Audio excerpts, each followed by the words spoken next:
এইটো চাওক, এইটো ডেকৰ মেইন লাইন দিয়া আছিলে। এইবিলাক বেটাৰী পানী পৰি গৈছে, গোটেই ওলাই গৈছে। এইটো তাৰটো চাওক, চিটৰ তলেদি আছিলে এইটো তাৰটো, ইপিনে এনেকৈ ভিতৰেদি আছিলে, ইয়াত আছিলে। এইবিলাক তাৰটো পূৰা জ্বলি গৈছে ইয়াত আৰ্থিং হৈ।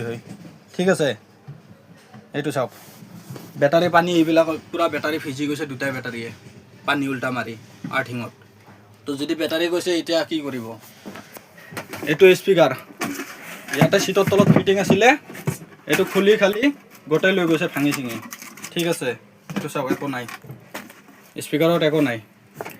ডেক ইয়াতে আছিলে ফিটিং কৰা, ইয়াৰ পৰা ভাঙি লৈ গৈছে চাওক, খালি এইটো কেলেমটো আছে, বাকীটো ভাঙি লৈ গ'ল ডেক।